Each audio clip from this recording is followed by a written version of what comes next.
More than 4 million Syrians have fled the civil war raging in their country. The Obama administration has said America will take in 10,000 of these refugees by the end of 2016. But getting to the United States requires going through an elaborate vetting procedure, first by the United Nations and then by the U.S., a process that can take months, if not years. The UN has referred 20,000 Syrian applicants to the U.S. since 2013. The U.S. has resettled about 1,800 from these referrals, but it has also denied several hundred cases. So getting into America is still very much a long shot for most Syrian refugees. Here's the process that refugees go through to get to the U.S. UN registration and vetting. Step 1. After getting out of Syria, you must register at a UN office in Jordan, Turkey, Lebanon, Egypt, or Iraq. Step 2. The UN adds all your personal information to a database. They also compile biometric data, photographs, iris scans, and, in some countries, fingerprints to help verify your identity.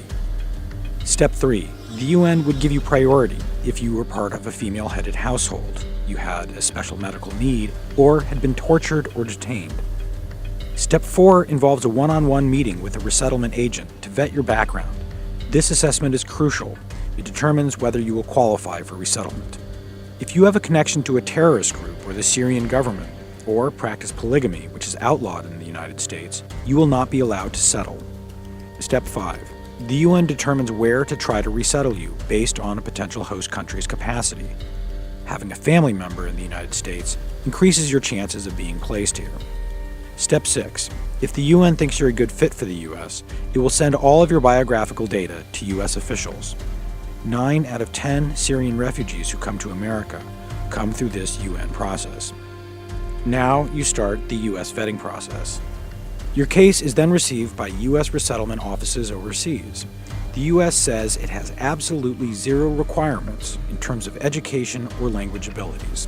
But Homeland Security officials do initial security checks in certain cases. Then the formal screening process starts. Homeland Security officers interview you face-to-face overseas to ensure you meet the U.S.'s legal definition of a refugee, that you can demonstrate you were persecuted or merely feared persecution in your homeland. Health screenings are conducted. Having an illness like tuberculosis could delay your application. Security checks play a big role in the process. U.S. officials say applicants from active war zones like Iraq or Syria are subject to the highest level of security checks. All of your biographic and biometric information will be checked against FBI, Defense Department, and intelligence databases to help verify your identity and check to see if you have a criminal record, as well as to inform lines of questioning during your interview. If you are approved, the State Department will pass on your application to a non-governmental resettlement agency which will help facilitate your entry into the United States and help you find housing and work. It can take anywhere from a few weeks to years for an application to be cleared by the United Nations. And it can take up to 2 years to go through the United States' vetting process.